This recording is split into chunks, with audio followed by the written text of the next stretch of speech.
Recently, the Lord keeps on highlighting to me the fate that befell that friend that met the guy real fast.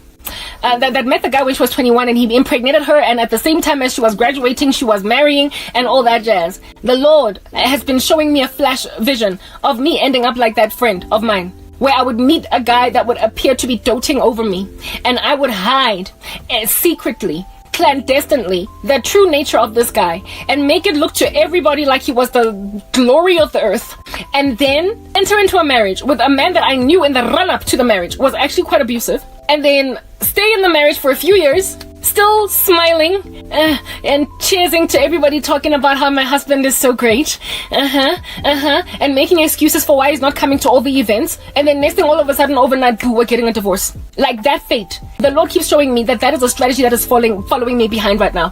Following me behind. So that's why I'm finally telling the story about this friend who was turned into darkness. This man was so spiritually manipulative of my friend. He was abusive from the get-go. When they got a divorce, I was like, who hectic. My friend initially was mum on the details of what's going on because she thought she could just hide all of this information and pretend like she did not lie to all of us and everybody around for all of these years, or conceal the true nature of what was happening in that place. But I believe my redemption, getting saved, made a difference. Like the Holy Spirit, I was opening up about a lot of random rubbish that I have done, and I was comforting because I was indwelt by the Holy Spirit, and I was encouraging. And so she decided to come out dirty laundry engata. And one time I remember that party that I told you guys that we went to at their house, the housewarming, where I was taking photos, digital camera. The next day I uploaded, this is before they divorced, of course. The next day I upload very fast and furious these photos on I told you my friend had like a whole Facebook profile where it was just her photos, maybe her baby, but this guy was never in them. I upload the pics because I took digital photos of everybody, and I uploaded them on Facebook. I then tagged all of my friends that were in these photos. After tagging them, the next morning I remember waking up to a call. Not waking up, sorry, she called me when I was in the office. Alright, and she's like, hey girl, how are you? No, I'm good. Can you please just remove Dinepe? Let's say his name, Bad Guy. Let's just call it Bad Guy. Like, Papa, at this point, I'm tired of making up names. Bad Guy. She's like, Karabom.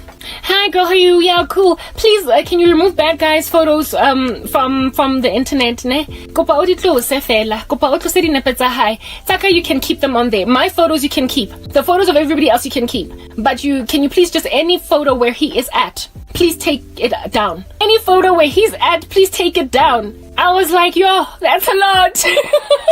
Remember, this guy was laughing with us. He was smiling. We were celebrating. We were toasting. We were cheersing. We were taking photos. And in the photos, he was busy posing on some, taking out his tongue and squinting. All different kinds of funny guy things. Very bubbly. And then my friend calls me as soon as she wakes up to see on Facebook notification, Karabo has tagged you.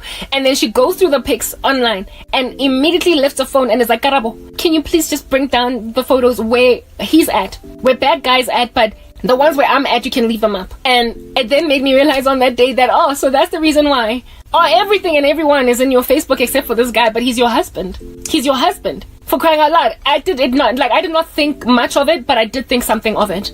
I did not think much of it, but that was the first time that even though I wanted to brush it off as something much bigger and much more serious, I think it was a coping mechanism. I just kind of left it. Okay?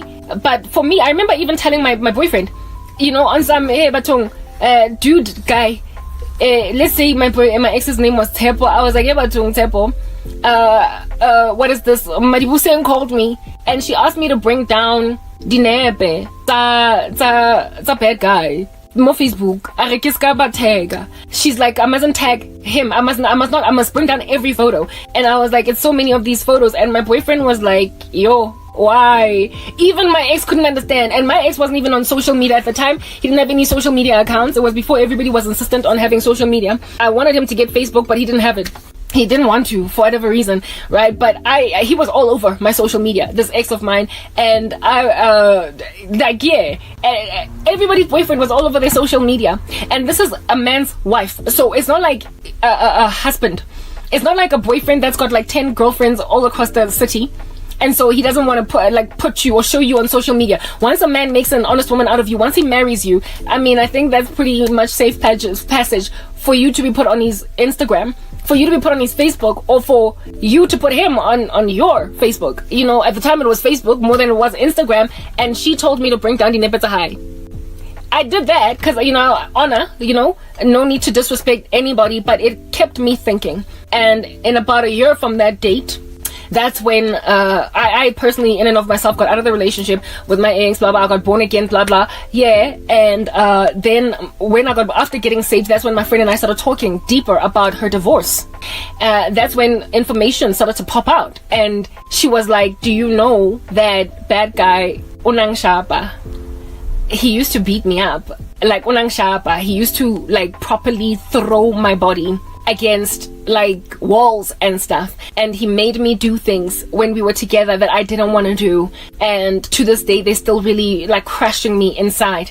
I don't understand how in the world under heaven I stayed around for so long. And then she went into detail about the nature or the state of the affair that he had with some other girl, some other woman. And he said that this other woman, during the time when she was staying at home with her parents during divorce proceedings, this guy brought, like, he moved in. First of all, why didn't he go to his parents' house and leave her in the house? But anyway, whatever. He moved her in. He moved the other woman in. He moved the woman in and used to like slather this other woman in her face and made her feel like she ain't jack in comparison to that other woman. So it was not just some fluke of an affair with a man irresponsibly sleeping with someone that's not his wife, but he was actively using that other woman to make my friend feel like trash. And I had seen that before with my own older sister. I had seen that before, where it is that a guy will be so insecure in the presence of his woman that he will go out of his way to find a substandard woman in order to like slap like butter across her face this woman to belittle the other lady. My sister was also in a similar marriage, and her husband cheated on her with he was an American guy, and he came to South Africa with my sister, and this guy met one of our childhood friends, like some chick that used to stay in our neighborhood as kids growing up, that we used to play with Chicago, get our knees ashy and everything. And this chick, even though we had history and we'd known each other from childhood, she basically eloped with my sister's husband. And this chick was at the end of herself. She was a model that was at the end of her modeling career. She was hitting 30, or maybe she was already in her 30s, and the modeling industry was no longer even trying to use her anymore. And she had not done anything with her life. She had not studied, she had not done anything, no backup plan. And so, because she had no backup plan, when she heard that American accent, when she saw dollars, she was like, "Hey, this is my way out of a lifetime poverty or lifetime mediocrity." And this chick seduced the living daylights out of my sister's American man. She looked just like my sister. Physically, they looked like alike. So essentially this guy was attracted to her because she looked like my sister. However, unlike my sister, who was like a whole thriving, bustling academic that could take care of herself and do everything that she needed for herself, this chick was needy. She was needy. He was her lifeboat out of South African poverty. I apologize for the speech lag. She was her way out. He was her way out of the grain or the mold of what she would inevitably end up as. Plus, she was a baby mama of some kid already. And so for her, the prospects of, you know, a man can be very shallow. When a woman has a child, they think that she's not worth that much anymore, and so they don't have to work that hard on her type establishment thing. So this woman, when she noticed that this guy had an attraction for her because she was similar to my sister, they looked alike, they looked similar. I told you, we're tall, this chick was a model, my sister wasn't a model, neither did I ever become a model, but we looked like models, we were tall, right? And this guy was attracted to this chick because she looked like my sister. She looked like my sister. And yeah, look, I'm sorry if there's a speech lag issue going on there. I hope my words are audible. And however, the thing that lacked in this woman was the level of ambition and the independence that my sister had. So my friend, remember, she married this guy just after getting her degree. By the time they got divorced, she was already working. She had already interned. She was doing okay, well for herself. She was about to grow and become something big. And he was still running his thing that he was running on the side. And the for him, it was like he started to, I guess, think in a very typical fashion that women baba dealing. They're gonna go and meet guys out there that are just like them in the office. And so his insecurities brewed and bubbled and bubbled and bubbled. And this guy that was with my sister back then from the US, my sister was also growing and bubbling and whatnotting, and this dude wanted I don't know, it's like it must be a problem with black men, wanted somebody that he could handle, keep in a bunch, subdue. And my sister was not subduable, so he ran off with a version of my sister that lacked ambition, and a version of my sister that needed him for every last one of her needs, that needed him to buy her even tampons at the end of the month. So he fled with her. He divorced my sister. It was a messy divorce, and he kept on slathering in my sister's face. This woman, on some, she's better than you. She's so much prettier than you. She is more of a woman than you ever can be. He went out of his way to make my sister feel like she was nothing in comparison to this woman. But when you look at that woman, when we as women looked at her, she was just a substandard, lackluster thing that obviously needed a man to rescue her out of a nasty situation. But these guys, the guys of this nature, these narcissists, they like women that way. They like subduable, conquerable, defeatable women that need them for everything, including, like I said, tampons. Women that can't do anything for themselves. And when they're like, baby, I need this. Baby, I need to go paint my nails. Baby, I need to go and do a manicure. And baby, I need a shirt. Baby, I need new bras. Baby, I need new panties. Baby, I need to go and do my hair. Baby, I need to buy new fake eyelashes. Baby, I need to Yeah, they get off on having a woman need them for everything, to a point of even letting him know that I don't have tampons. That's like it. It's disgusting. It's disgusting. And this random, like, El Chipo from South Africa that heard this, saw the color green, saw dollars. She just heard an American accent, wahlanya, and she seduced him until he left my sister for her.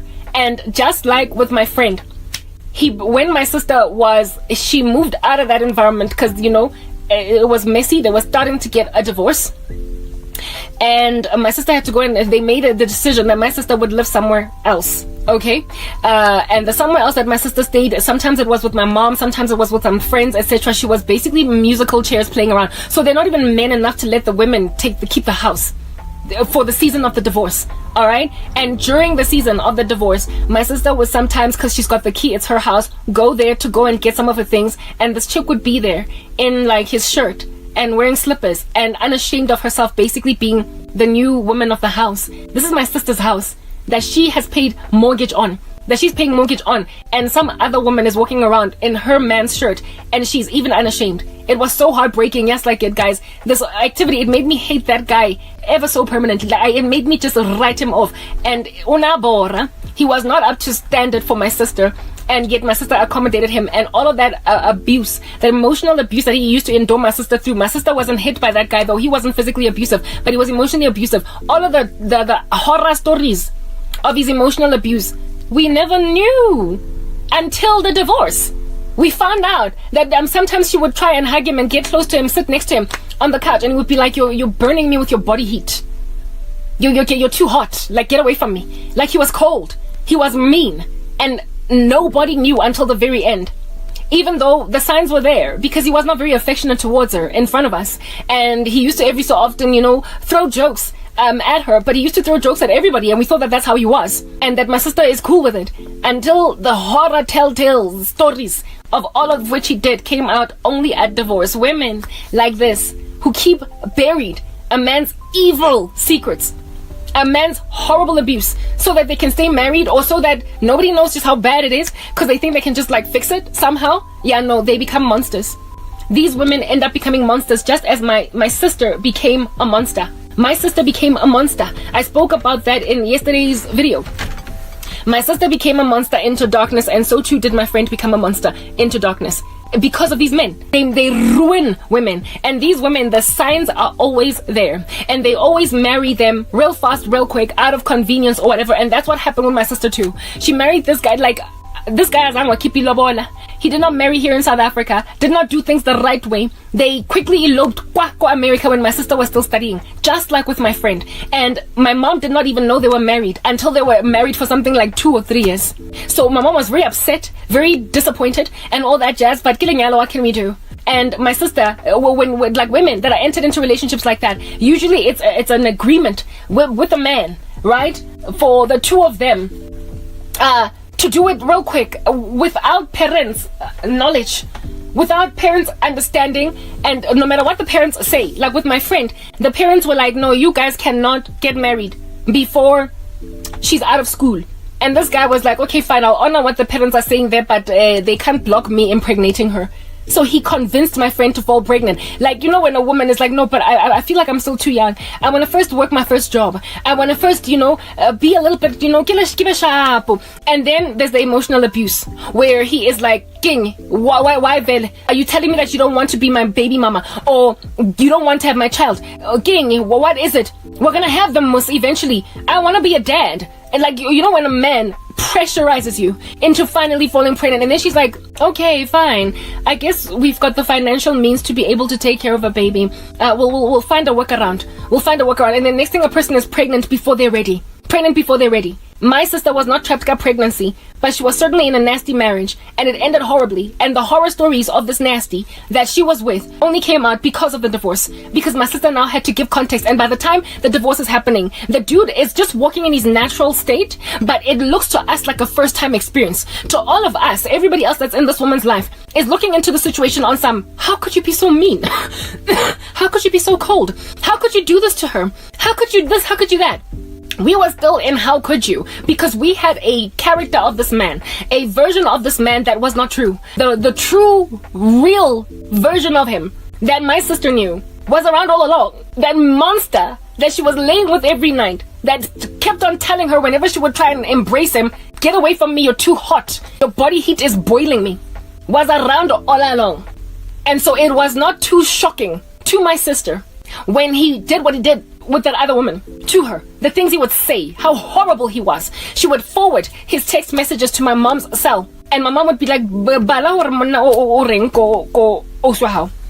I would read and I would get so angry, and I would in my mind think, when did this guy become such a monster? It left such a bad taste in my mouth. But you see, it's not when did this guy become such a monster, he always has been. And my sister knew it, but she married him anyway. Real fast, without all of us knowing. These guys that hide a woman, that run away with a woman, hide them in a corner, incubate them, and then as soon as it's a husband, as soon as she has pinned her down, then goes out of his way to make her feel really tiny, because the only reason why you even rushed to marry her in the first place was because you knew she was not in your league. You knew she was too big for you, and the best way that you could quickly subdue her is to marry her and put a baby in her stomach. And that's what happened with my friend. This dude quickly impregnated her. Wanted to marry her fast, but the parents were like, no, wait for our daughter to graduate. On the day of the graduation, she was pregnant. And then shortly afterwards, she gave birth to a baby. We had the baby shower, everything. They now in the marriage, they're living in this house, and there is nothing that we are picking up that's nasty. Except one day I get called after we go to a housewarming. Another thing, we only met him for the first time, just like this dude in America, marries my sister far away. And then we find out 2 years while they're living in South Africa that they're not a boyfriend and girlfriend pair, but a married couple. Because my sister's not getting a divorce. Now it's not just break up and move back to the US. You can't just break up and move to the US. It's a divorce. A marriage and community of property. You have to split property. There has to be agreements. Divorce yadura. Manje, my sister can't keep quiet anymore because they're getting divorced. Can't keep quiet that it's a marriage. We found out that's how my sister was married. No lobola, no African customs, nothing. Yeah. But anyway, this guy, this friend of ours, she is in this marriage. Next thing she sends me, she calls me, tells me bring down photos, and that's when I was like, talk to my boyfriend. And I'm like, boyfriend, my friend called me and said that I must bring down Tomb. What's up with that? Both of us scratching our heads, because none of us ever would have suspected that guy was abusive. Ever would have suspected that he was abusive. Ever. Until divorce manje yayenzakala, and at divorce all of us need a defibrillator to get out from shock. All of us can't believe this nonsense of a human being. We can't believe that he's been such a monster, because none of us saw it. Because this woman spent the entire relationship protecting a beast, even before they got married, even when she could get out. And what did that in my sister to end up chata masisha ganjena without telling us? What did that in this woman? Basically not let us know the first time this guy whammied her, the first time he slapped her. What trained that in my friend to hide it and stay in a relationship, not tell anybody? You know what? Allowing yourself to grow up in an ecosystem where you are always going to parties and everybody's always getting slapped in the hood. Every girl is always getting beaten by some guy. Everybody's always whatever. And so as women, you think this is normal. As women, you think this is normal. As women, you think when a guy says when a man calls you the W word, the H word, the S word, the B word, when a man is calling you all different kinds of things, whenever you have an argument, he's swearing at you, you thinking that that's normal. And sometimes some arguments ending up with, or just getting pushed against hot top, or ending up gampama, like a slap across the face.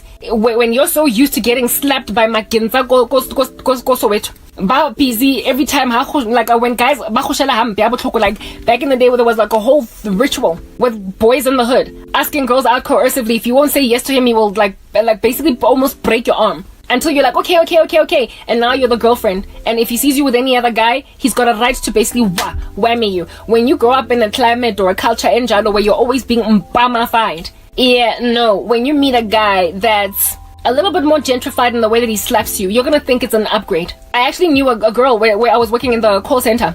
She became my friend. She was hard knock ghetto, and she was already a baby mama of one gangster, and she decided to go and give a second gangster a baby. And I couldn't understand how this woman was just allowing herself to be in these abusive relationships. And yet she kept on playing musical chairs between guys that kept on slapping her. I couldn't understand it. I couldn't understand why she does not want more. Because where we were working, there were guys that used to ask her out that were like these snobbish dudes. Hey Mbali, so how about we have coffee, hey? And she was like, they don't have that jeunesse, they don't have that edge, they don't have that ghetto violence in them. And I was like, okay, girl, alright. And then next thing she rocks up 2 months later, she's like, girl, I met a guy, he's so cute, I like him. And then when she reads his stats to me, it's like a reading of wreaths, the way that his deeds were so dead. Baby mamas across all over Soweto Lime Kakweni, and yet she went and gave him like the 8th or the 9th baby or something. 11, no, this guy had 11 kids, guys, and she gave him baby number 12. When she came and told me that she was pregnant by that Kinseri, I was like, congratulations. That's what I always say. Congratulations. Our relationship did not, was to this day, I think we're still friends on Facebook. But when I moved to another company, our friendship kind of fizzled away because we're too different. We were from two different worlds. The only reason we even got close as friends in the call center there was because when I was new, she was assigned to train me. And so we got close that way, but she was just not in my league. One time, as a friend from the office, she invited me to a party. She was older than me by like 2 years, right? So I could have been at that time like 20, 21, and she was like 23, right? One of the first jobs that I've ever had in my life after the learnership Yako Liberty life. And this cheeky invites me to a party, and I'm thinking, we're just gonna have fun. I had partied in Soweto before. We used to hang out and date guys Bako Rockville and Lamine and that whole area. So I did not expect anything out of, even like I told you, that those guys that we used to date in and of themselves was somewhat kind of gentrified, really snobble type thing. The passions at the hectic, mohutumpanang, the kushashe are spinning on the spot. We didn't do that. So when this chick invited me to a party in the hood, I thought it was just one of those that I'd been to in the past. And so I go. Yo, guys. Yes, like, there's the guy you could tell. Like, one guy walked past us in this party, where there's like, we're standing by the DJ, the music is like rolling and rolling and rolling, and behind him was a gun. Like, there was a gun in his like belt. I was like, hey, yes, like it. I was clenching my friend, like I was standing next to her, like I could not wait to leave because I was scared that what if one of the guys with a gun in his belt asks me out and I don't want to date him? What's gonna happen to me? I didn't have a car. She used to drive a Mini Cooper. So, she was the one that was dropping me off at home. I could not go home fast enough. Do you understand? I could not go home fast enough. And anyway, whatever, my friend, for crying out loud, the next Monday, go officing. She's like, so, did you have fun? I was like, shame. Never again would I ever agree to go to a party with her. I kept giving her excuses. ghetto. She grew up in such environments where guys just walk around carrying guns, and so he can just pull it out, and kill somebody. Mara motho wa teng was smile, hey boy, unjani? Yeah, insofar as you're kind to him, otherwise, boy, you could find yourself 6 feet under. Such environments, mina angizjwayelanga. I've been in close proximity enough to people in those lifestyles, but I've never been in it. My own brother passed away from gun violence in the Gasi Go party. They shot him dead, and he was only 22. So half brother. So like Papa, I've been close enough to it to know that it's real, but far and away enough from it to not affect me personally. Type establishment thing until I guess like one of my friends was now relating stories about what went on with her. So this friend of mine grew up just like the Mbali from the call center, just like any other girl that is always in rough parts of partying and kids growing up. You know, there's a thin line.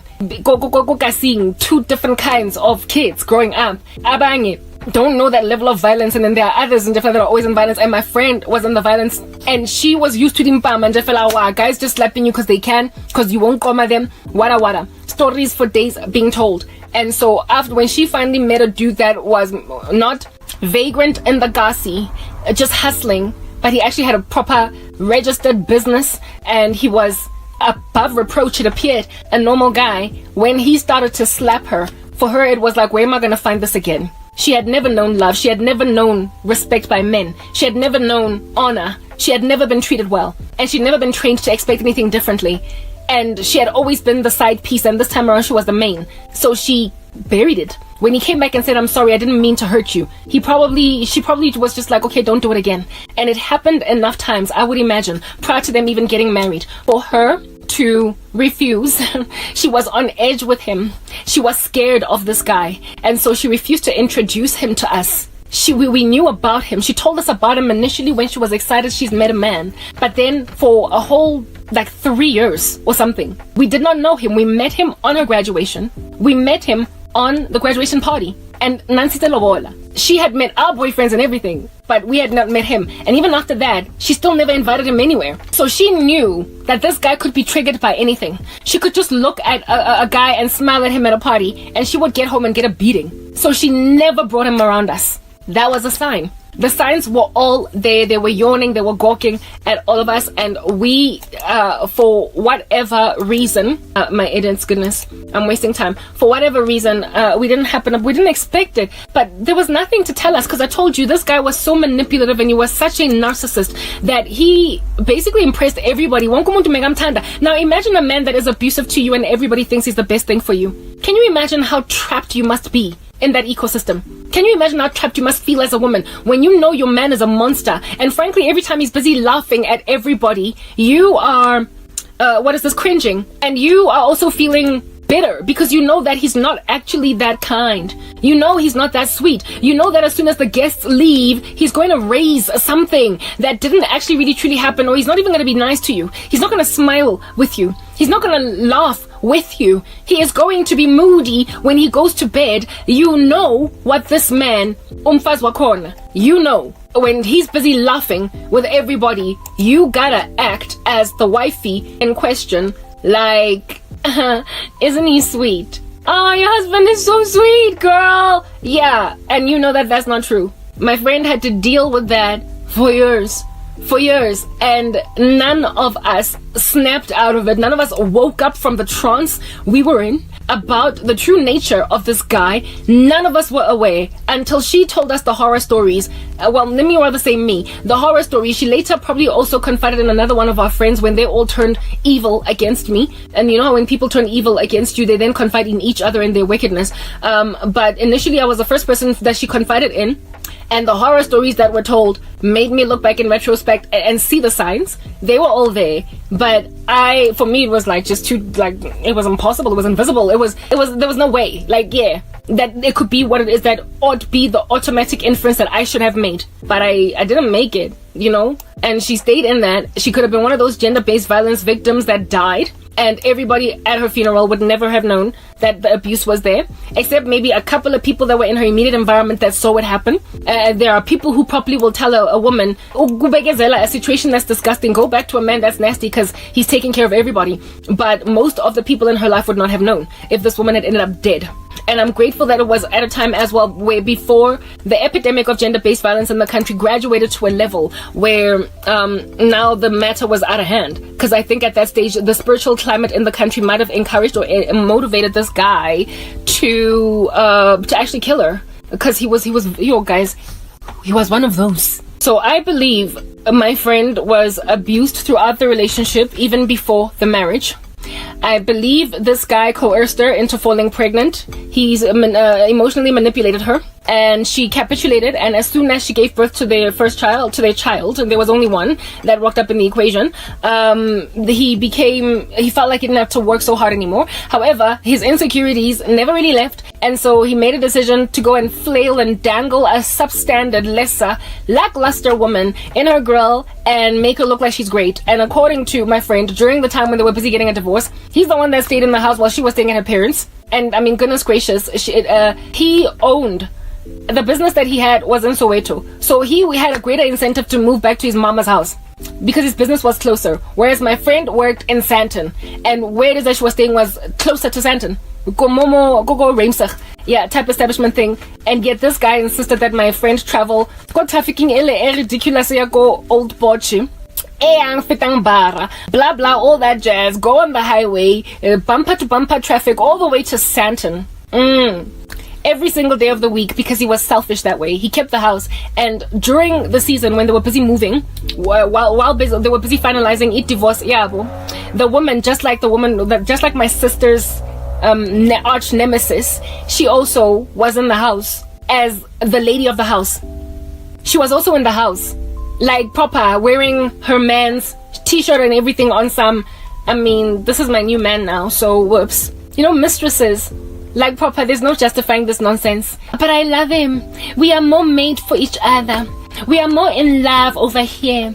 Him and his wife, this guy, my sister's random ugly menace of a rando, used to tell tall tales about my sister's character flaws to this woman, and these character flaws apparently that my sister had encouraged this woman to stay beastly against my sister, because apparently a guy that's cheating on his wife is the one here that's got the right side of the story, right? My sister never had any such character flaw. I told you she was a really great girl until she turned dark, like the past, like however many years ago that she turned over to the darkness, and the thing that turned over to the darkness is the bitterness that came out of that ecosystem. That's what's good. But my sister was one of those doormats, frankly, and it was uncomfortable to watch. Kind of person to pay for everybody's drinks, and because they trust, they taking for granted that she's the one that's making the highest money, the biggest salary. She was very, very successful, and so she had quite a lot of money, and we would go out clubbing, and she would insist on paying for everybody's drinks, and I hated that. I hated it. I was like, Labantu, they're gonna use you. Just because you got the money, don't spend it. Yes, fine, buy my drinks, but that's only because I'm your sister.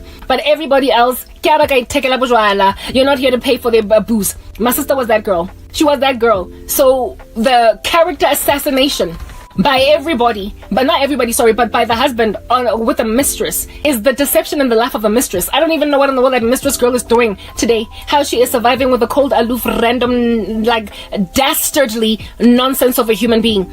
Because the character tends to be maintained in the future. So he's probably also quite mean and says some pretty horrible things to her now today too. And she's probably like, oh goodness, look at me now, being the wife, the mistress that turned wife to a man that is still quite a monster. He used to tell my sister, tell this mistress lady all different kinds of tall tales about my sister, and it caused the mistress lady to find comfort in being the other woman that is busy stabbing another woman in the back.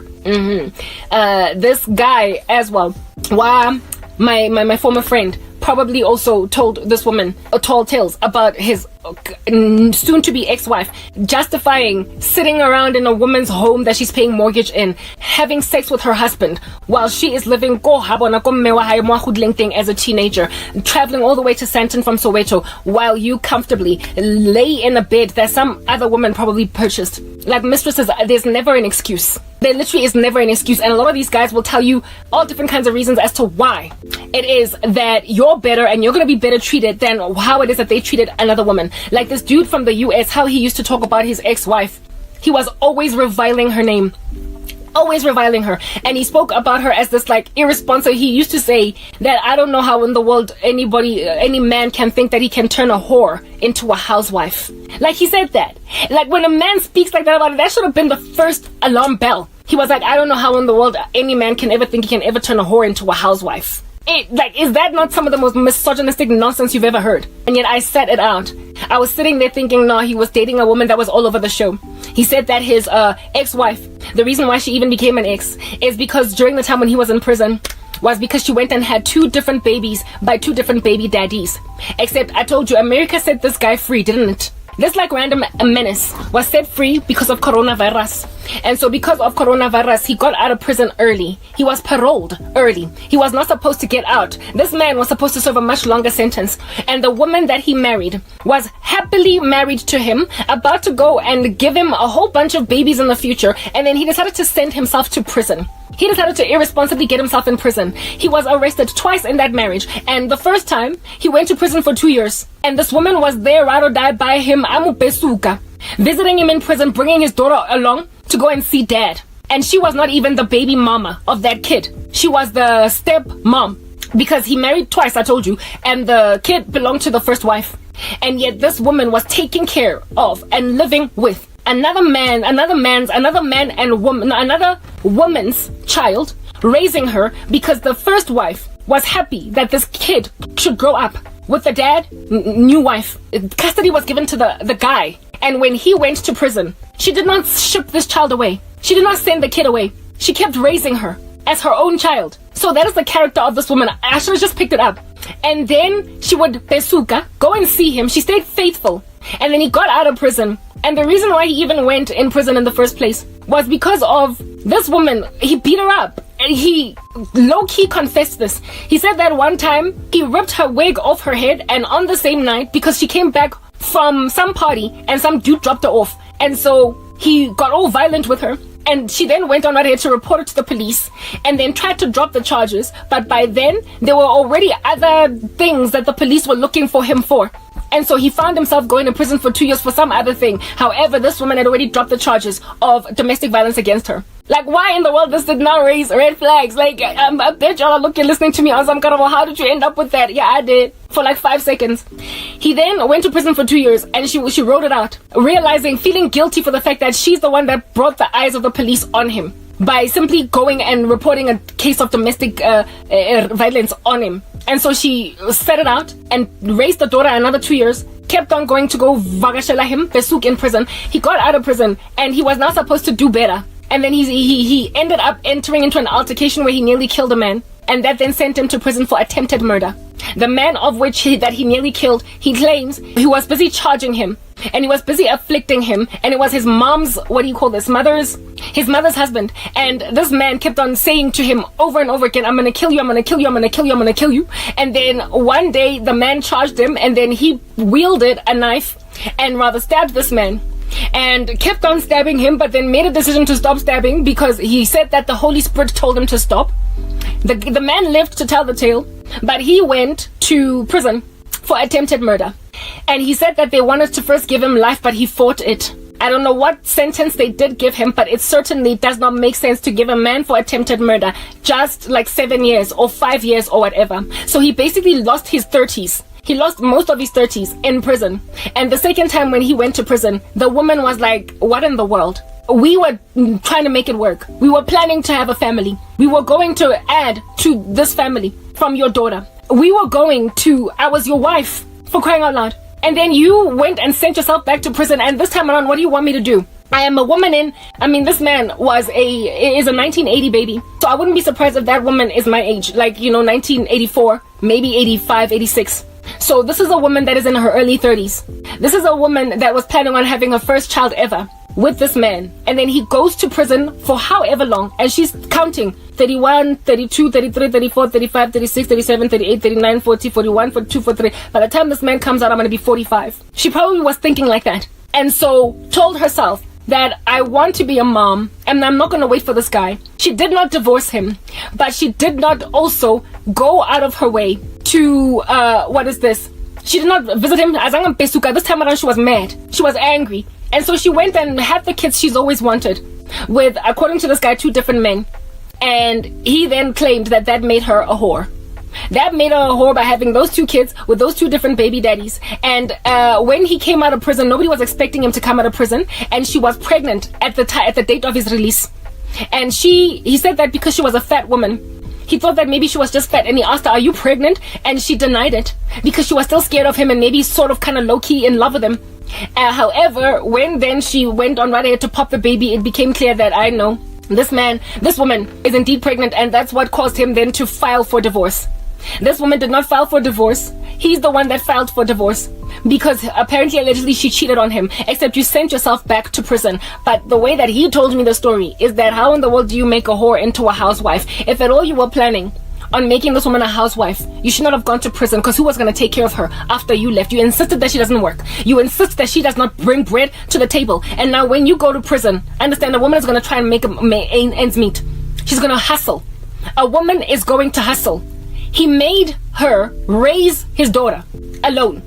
His daughter got out of teenage years and was then able to take care of herself. So this woman took care of his child because his mother was irresponsible, unable to. No, there was no one in the family to raise this kid. So a woman raised some other man's baby, some other woman's baby. That was the most that she did. Frankly, she did enough. She did enough. She raised his daughter. She never abandoned his daughter. She took her in as her own and finished raising her. But then also went on right ahead to have 2 men impregnate her. So I mean, even if I was even the daughter of this man, I would be like, my dad is in prison. What do I expect my stepmom to do? What do I expect my stepmom to do? But the way that he told me stories about this woman, he told me that she was a whore, that she could not keep it in a bunch, that she was a cheat, that she was an immoral woman, that she another thing that he said was that even when I was in prison, she didn't even come and visit me once. It was only after we broke up that in retrospect I thought that the first time he went to prison, she was ride or die and made up besuka almost every weekend. The second time she didn't come, because when I was thinking now as a woman, I was like, she didn't come because she was fed up. She was mad. She was angry that this guy decided to take himself to prison again when they were about to plan a family after his first fluke. She forgave him the first time. The second time around, she was like, my biological clock is ticking and I'm not about to wait for you until I'm 45 and menopaused. So frankly, go. Whatever. I'm gonna have my kids. I want to have my own children. I won't just accept being a stepmom to your daughter. I want my own biological children, and she went and made them. She went and had other kids. I mean, she wasn't saved, and that's also another issue. He went and married an unbeliever, so she had no spiritual conviction to stick by her husband either, type thing. He was just this compromised random that had always been lukewarm. But the horror stories that he told about this woman made me basically think of both his ex-wives, the first one and the second one, as these monsters that an unfortunate man happened upon. How I was that naive, I don't understand it. I guess a season of Korobela, where you're dizzy over a man's spells, will mess you up. And also when you are so poverty-stricken and so hurting and need anybody at all to tell you they love you, you will take nonsense in your stride until you snap out of it. So mistresses, you keep on getting told lies by men that are monsters and that will give you a side of a woman that is not even true just to justify their end, but you ultimately learn the hard way. You ultimately find out, mistresses, that this guy was a beast. Just in the same way that I learned that his ex-wife was, when I thought like a woman, I realized that that woman did what any other worldly woman that does not know Jesus would have done. When a man decides to go to prison for so many years, while you are in your childbearing years, would you wait for him to get out? Especially considering he keeps taking himself back. Would you wait for him to get out? Or would you go and right ahead and do what a woman gotta do? This woman was scared of this man, so scared of him, that she did not even ask for a divorce so she can go and marry in peace. She did not do anything. She just left him to rot in prison. And then America, the state of California, made a decision to set prisoners free. And so she was even scared when she was pregnant to let him know. And she said, no, I'm not pregnant. I'm just fat. But she was pregnant. She was pregnant. So, I mean, really, frankly, she was better off. She was better off. And here it is, like Karabo would have gone and married that monster. That would have, because he never really stopped doing crime. He would have then also made out of me a woman that pesukas in prison. What in the world? Karabo. Mina, the snob. Yeah. Mina senyo pesuka manja. Amen. Go Sun City. He Lord send a man di banana di orange di perakisi because he would have moved to South Africa. So he would have found himself in a South African penitentiary. And I would have literally gone, yo pesuka, trying to justify this nonsense. Like proper, how do you look at God after that? After he allows you to end up in that mess as an apparent Christian. Well, that's just the glory of Christianity. That's just the glory of actually truly belonging to Jesus. He rescues you from ending up in a situation like that insofar as you consecrate yourself to him and you pray. This guy did not stand a chance because I was prayerful. And even though I allowed myself to be dumb, sneezing from the hallucinogens of occult drugs, I was rescued, Psalm 91, from the foulest snare and the deadly pestilence. I was rescued. And only once I was out of that was it like an aha moment that Lomuntu Lona, he spoke sweet nothings to me and bad-mouthed a woman, because that's what all men that cheat on women, that mistreat women do. That's how women find themselves being mistresses of married men. Men who go on right ahead and revile the name of his wife so that the side piece, the mistress, can feel good about hurting another woman. So really and truly, the chicken, I can see why listener alert, people, wow, just like going on your foreheads, like perpetually, when a guy is busy telling you tall tales, because proper, or a man that's divorced twice, so this guy wanna divorce day two. How in the world you be getting divorced twice? I ignored my own spiritual convictions, but you see, that guy was an infiltration by my ex-boyfriend. Like my ex wanted me to end up dating so horribly that any man that would come after him would basically pale in comparison to him. My ex, na lawyer, he was busy with me with witchcraft. So that made him a horrible boyfriend. But I will acknowledge that he never laid a hand on me. He never spoke harshly to me. He was never rude. He never swore at me. He was the kind to buy flowers, blah, blah, blah. So, I mean, I guess like when a guy is busy using you as a puppet on a string, a marionette, it's okay if he does that to you insofar as he buys you flowers. So I guess that's what was up with my ex. He was able to maintain somewhat of a healthy personality all throughout the relationship. Gross. But then he ended up manifesting demons when I was busy getting called by God. He manifested demons when I was getting called by God to get renewed, when I was getting saved. He all of a sudden couldn't handle my company, so he became somewhat low-key rude towards the end, but never so rude that he would ever swear at me, use all different kinds of things. He still maintained somewhat of his original personality, but with a rude edge type establishment, but the rudeness of which was nothing in comparison to what I was endured under by this random animal from the US, and also some other dude that I dated briefly when I was working at MTN. Only 2 guys I've been with in this entire time, ever since breaking up with that guy. So essentially his witchcraft has been in operation, in the sense that every guy that does pursue me, and very hotly, is the very kind of guy that he wanted me to end up with, so that I would ever think it did not get better than him. Yeah, that was my ex's whole strategy, and now it has come back to bite him in the behind. It is backfiring because I stayed single and I never ended up with a monster, and every monster that's come through, God has swept them out of the way, so now he's trying to kill me. Death spells. He's graduated to new heights. There was a lot of bitterness going on over there, and now I have an understanding that there is an insistence that I should end up with the kind of husband that my friend had, that Madibu Singh had. Kind of guy that I will protect, because when I was with this dude, I could not even fathom how in the world I would come on my YouTube channel and explain the kind of man that is my fiance. I wanted to conceal some of his details. I didn't want people to know that he was from prison. I didn't want people to know that he's got 2 ex-wives. I did not want people to know about his kids, especially the one that he's not taking care of. And the Lord later let me know that he's got others that he had not told me about. I wanted to protect his true nature in order to justify having a man around that I'm claiming is really doting and loves me. I wanted to only indicate or highlight the portion where he rescued me, he protected me, he took me out of sorrow and squalor. When my family was treating me like rubbish, he rescued me from that tyranny. Yeah, I wanted to just put that out there as my testimony. But would I have not ended up just like Prophet Lovi's wife, marrying a dude that's been married before, and one that's got such a dark, like true actual life, that I've got to spend all of my life snuffing out fires, that I've got to spend the true nature of our marriage hiding the truth about my husband until I get a divorce. And then only at divorce people are like, oh, Karams, I didn't know you went through that. Oh my goodness, you know these guys, they're such trash.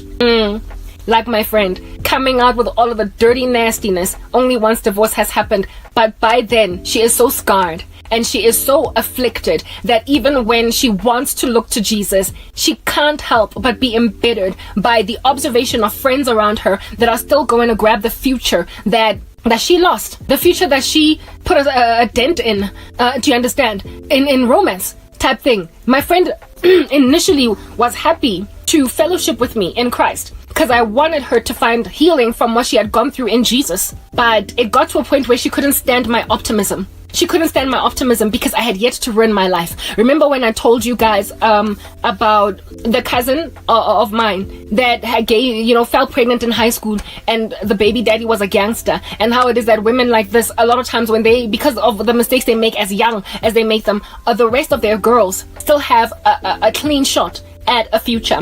And because they still have a clean shot, they get very jealous, they get embittered, and then they become spiritually manipulative. They then start to slap all of their girls with witchcraft. That's what happened with this friend of mine. She got to a point where even though she wanted to turn to Jesus, she wanted to listen to the Holy Spirit, the devil took her, basically sat in her heart with jealousy. Like with Cain, the Lord said to him, Cain, Satan is crouching at your door, sin is crouching at your door, and its desire is to have you or consume you, but you must defeat it, you must conquer it. So sin was crouching at her door, and God told her, of course she was convicted because she was fellowshipping with me in Christ. And the Lord was telling her, however, when jealous feelings were spurring up in her, that the devil is tempting you, that Satan is putting jealous feelings in your heart. Satan is making you look at what you think is your shattered life, and is then causing you to look at what you think is still the clean slate that all your friends have.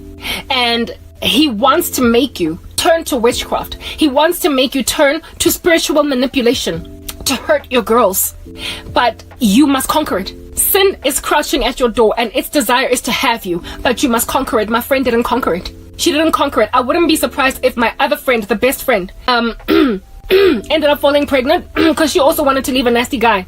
However, she wasn't married to him. All of us had walked out. Well, I had walked out successfully from a bad relationship. I was truly saved in Christ, but I was trying to get my girls to get out from Milo that were being lit around them.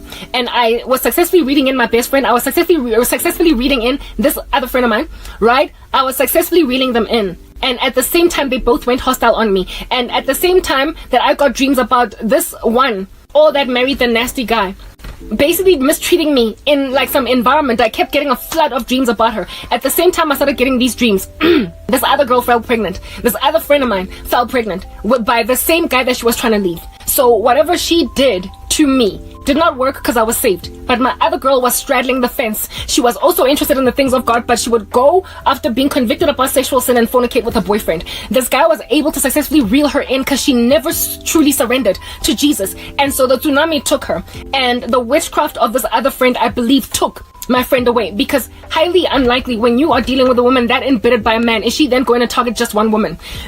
Every woman around her that has got a hope of happiness in the future, she will go after them. And since we were all her friends, she did not want any of us okay. She wanted all of us to be compromised in some way or to settle. So she made my friend settle, and I wouldn't. And then I later, once I was entered into a lot of persecution and thrown into the fire, right, of what it is that I'm going through right now, I started getting nightmares of she and my former best friend always walking around everywhere gossiping me. The two of them comforting each other in the mistakes they made. Both being, well, the one was already divorced, but the other one was married to a man she couldn't stand. She had settled.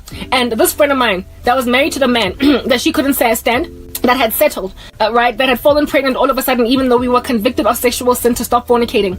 And she was also on the pill. So how in the world did you fall pregnant? A guy convinced you, somehow managed to lure you in trance-like witchcraft. This friend of mine, my best friend, then came against me. She then came against me when as soon as my best friend settled, she came against me too. And I would get dreams, nightmares on a loop of her stealing, like one dream, for instance, every crush I had ever had, whether or not I dated it from primary school, every crush I had ever had from primary school.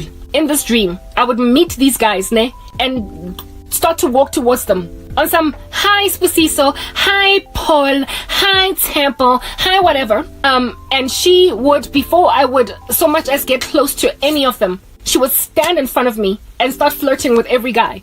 And every time I would move to the next guy to say, hi, Sbusiso, she would then be in front of him. Like, all of a sudden, you know how dreams are weird like that? She was like, literally just shift quickly, like moving like the Flash from guy to guy. Every crush I'd ever had, like from primary school, let me not say, like, from Winchester Ridge Primary, all the way up until, like, now that date, where it is that I'm a grown woman working in corporate. Every single one of the crushes that I have ever had in my entire life, she prevented me from finishing what we started with every one of them, every one that I walked towards, including ones that were my boyfriends. Like my ex, the very one that has put all the spell was in my dream. So too was my other exes. They were in there alongside guys that I crushed on but didn't date. They were in the dream, and every time I would walk to any of them, she would stand in front of them and start flirting with them, and they would get dizzy. They would get dizzy and focus on her, and then stop looking at me. And the one that hurt the most was the crush that I had at the time, because there was a guy that I was looking at, that we were busy. I was flirting with him. I thought he was Christian, and he was working at MTN, and the two of us had a lot of chemistry. And in my dream, she also prospered to steal him away. And this guy, I had more dreams about him, where it is that this time around she didn't just steal him away, but she actually was having a whole steamy romping session with him in front of me. She was having sex with him. I should have known from that dream that that guy wasn't saved. I should have also known from that dream that my friend was bewitching me, but I would only learn much later what my spiritual gifting. Only once I lost everything was I able to interpret my dreams, because I did not imagine it was witchcraft that I was seeing. So I would write it off and wonder, why is my bestie standing, like, having sex with the guy that I am currently feeling like big time.